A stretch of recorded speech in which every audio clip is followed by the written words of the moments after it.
Hey guys, Professor Bill, Comic Book University, and Secret Invasion, issue number 1 of 2022. I looked at this, I didn't know this was coming up. I looked at them like, oh Christ, are they really doing the Secret Invasion again? I read the comic book, it was actually pretty good.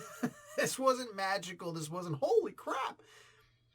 But I read the comic book, I'm like, alright, not bad. Not bad for a first issue, we'll see what's up. This was, looking for some kind of a surprise. Looking for something to really get my juices flowing. Instead, I just got...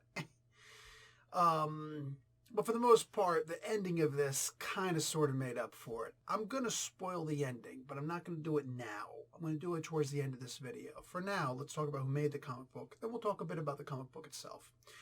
So, Secret Invasion issue number 1. This issue is called Full of Surprises. Ryan North is the writer. Francisco Mobley is the artist, and the color artist is Jordi Belair. VC's Joe Caramagna on letters, and the cover art is Matteo Loli and Federico Blee. Whole bunch of variant covers, as should be expected. And yeah, we'll go on from there, yeah? Ryan North, pretty good writer. He was able to make Squirrel Girl interesting. Not for me. I'm just not into Squirrel Girl. I can't do it. I can't do it. But I read a couple of issues. I reviewed a couple of issues. The Loki crossover thing with whatever. The heck was that dumb event called the Reign of whatever. Anyway, there's some kind of event crossover, and I read those 3 issues. And I'm like, this is actually pretty good. This is actually really good. Met the man in person. The whole freaking inch taller than me. I hate him to death for that. But a really nice guy. You know what I'm saying?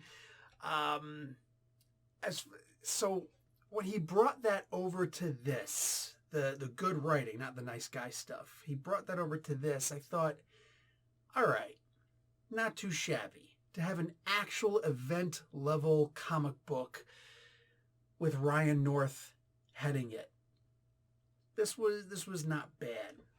We start off with Nick Fury. He's working solo right now, like a private eye, essentially. It's more complicated than that, but I'm not going to tell you the whole freaking issue. Anyway, and he's hanging out in this, what was it, Iowa? I think it was Iowa. This family calls him in and says, oh my God, my husband died, but it's not really my husband. I really need your help, and only you can help us out, Nick Fury. So for some reason, he shows up. There's no rhyme or reason as to why Nick specifically is there, but it is what it is. And the family says, look, my husband's dead, but it's a good news. He's like, why exactly is it good news? He's like, because it's not really my husband. It's a Skrull. Now, it looks like her freaking husband, but she's saying a couple little things like, oh, he was nice to the kids. He forgot my anniversary, our anniversary. A couple little things, da-da-da. And he's a very different person. So he changed drastically. Skrulls can't take over your mind, right? That was the sign. And now he's dead. And look, so it's a Skrull. So that means that you can help me find my husband, right? And, my kid's father. All in all, I'm thinking this woman is crazy. This woman is absolutely crazy. So, Nick goes and he starts trying to tell this story to Maria Hill, who's now a CIA director or whatever. Nick is having this conversation and she's like, oh, tell me you didn't break these guys' hearts, right in front of them, in front of the kids and all that stuff. He says, oh no, I was actually really cool with them and we hung out, and this is where it gets interesting. This is where it gets very interesting. If you've ever read like Children of Dune, was it Children of Dune? I think it was Dune Messiah. All right. Either way, it was one of those. It was the second and or third book. I think it was the second book of Dune, Dune Messiah, where the Bene Gesserit witch queen, basically, sister, Mother Gaius, whatever. She's talking to Paul's wife. And she's saying something, and they're saying some words to each other that seem like pleasantry, small talk, but then their hands are making subtle gestures with each other. And it's actually a sign language that complement it. The sign language by itself doesn't mean anything, but when you complement it with the words that are being sang, the frivolous words being said, it suddenly changes the words into a completely different meaning. I think that was a freaking brilliant idea on the part of Herbert, right? And that's kind of sort of just a little tiny bit what happens here, because he's telling the story, but something else. And I've seen this in movies also. I've seen it before, but He's telling the story, but something else is actually happening. Two different stories are being told, and you're realizing what really happened. He was attacked by Skrulls. I'm not going to say how it happened because it's just not what I'm here for. But he goes, and the spoiler's coming later, guys. I'll warn you in advance. And he goes and he's trying to tell the stuff to Mariah Hill, but Mariah puts a gun to his head and calls security in and says, so Nick, you just came and met me here in person. When the real Nick Fury and I had this thing, back when S.H.I.E.L.D. was actually a thing, that we would do a call sign password thing with each other, separate, not together, like over the phone or something, just to make sure that we are who we are. It's a complicated code thing, and Nick would never forget that, regardless of if there's a shield or not. And you didn't do that. So now I know that you're not the real Nick Fury. And he's like, okay, there's a reason for it, but she won't let him talk. Now, in a way, that's a good thing because, you know, you don't let a freaking Skrull talk. He's a spy. It's a spy, an infiltrator, right? At the same time, you don't let the explanation come out. Suddenly you start thinking maybe there's something else there. So there's a bit of confusion. And then it's made plain, so there's not too much confusion there. And you're like, oh, okay, that mystery's solved. Then there's a call to the Avengers, and here comes the spoiler. So if you don't want the spoiler for what happens, and it's not much of a spoiler, but I am telling you what happens at the end of the book's just not going to spoil anything, but here it comes. And while my hand is up, there's a spoiler. When my hand goes down, the spoiler is over, and I'm just talking regular, so hand is up. Somebody in the Avengers is a Skrull, but we don't know who. And I thought that was very interesting. Okay, y'all can come back now. You can turn your volume back on. That was actually a really cool ending for this issue, and clearly it's going to keep on going, and consider me hooked. Previous stories, like with Elektra actually, being killed, and it turns out she's actually a Skrull. She died, and everybody's like, "What? What the hell does this mean?" And then suddenly the whole thing was Spider-Woman, and it's like, oh, Spider-Woman's actually relevant for once, and then it's like, oh, yeah, never mind. Like a lot of heartbreaking stuff, right? This was so amazing, right? And then we come to this. Like, all of that was over. It was like, it was a bit much. Nobody knows what's going on. And then the ending of that was just absolute booty, right? A spaceship lands and all these people get off, people we haven't seen in forever. And it's like, oh, all of these people were actually Skrulls, and here are the real people. Aha! It's like, what? Hopefully we don't have that in this. Because the ending of this had just enough intrigue to make me want to see the next issue. Knowing the way that Ryan North writes, knowing that he is a very intelligent, very well-researched individual, and the guy's going to come up with these ideas that you probably never thought of before, but at the same time, when you read them, you're like, hell, why didn't I come up with these before?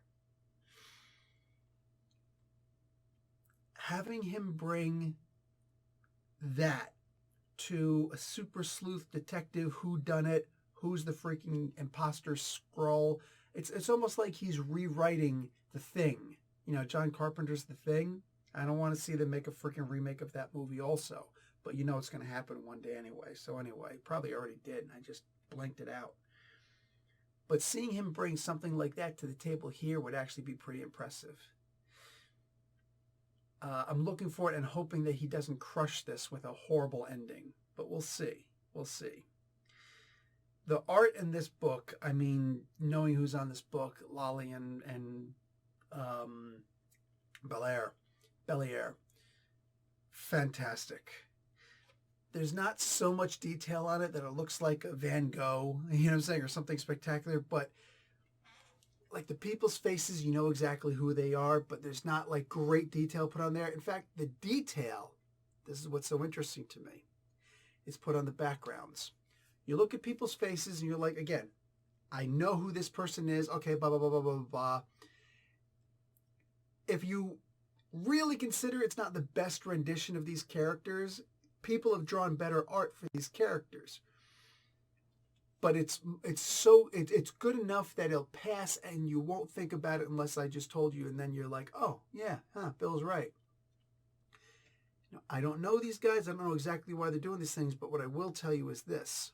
It's the backgrounds that are so impressive. The scenery where the art really shines. Where it makes me look at this and say, I wonder if this is going to be the thing that actually gets us to understand. Because it's one thing to have a whodunit story. It's another thing for us to be able to guess this, that, and the other thing. There was the scene where Nick Fury realizes what's going on in that household in the beginning. It's because he's looking at the picture. And it was one of those things where I noticed the thing that Nick noticed, but I didn't make the connection that that would be the trigger to make him realize, aha! So I'm a little bit proud of myself, but also a little bit disappointed in myself for not finishing the thought all the way through, for just looking at it as, okay, that's an interesting detail. Must have been a mistake on the part of the artist. And it wasn't. And that was the thing that was supposed to give it away. That's the thing that gave it away to Nick Fury. I really liked that. The art is going to be super important throughout this story if we're going to have more little details like that. So I hope to see these artists on this story as well. If there's going to be another Marvel mini event, awesome. If it's going to be a misfire thing, not that bad if we're not going to have everybody involved in it. Because right now we still got the Avengers and the X-Men and the Eternals of all characters all in comic books together, and all of their individual comic books are going to revolve around that story for the next several weeks, the next month and a half, 2.5 months, whatever the hell it is. So I'm looking to branch out outside of the X books, outside of X-Men Red number whatever, 5 or something like that just came out this week. I'm not going to read that crap. If it's going to involve the freaking Eternals and all this and the stupid crossover, not interested. Sorry, maybe I'll see you after the event's over.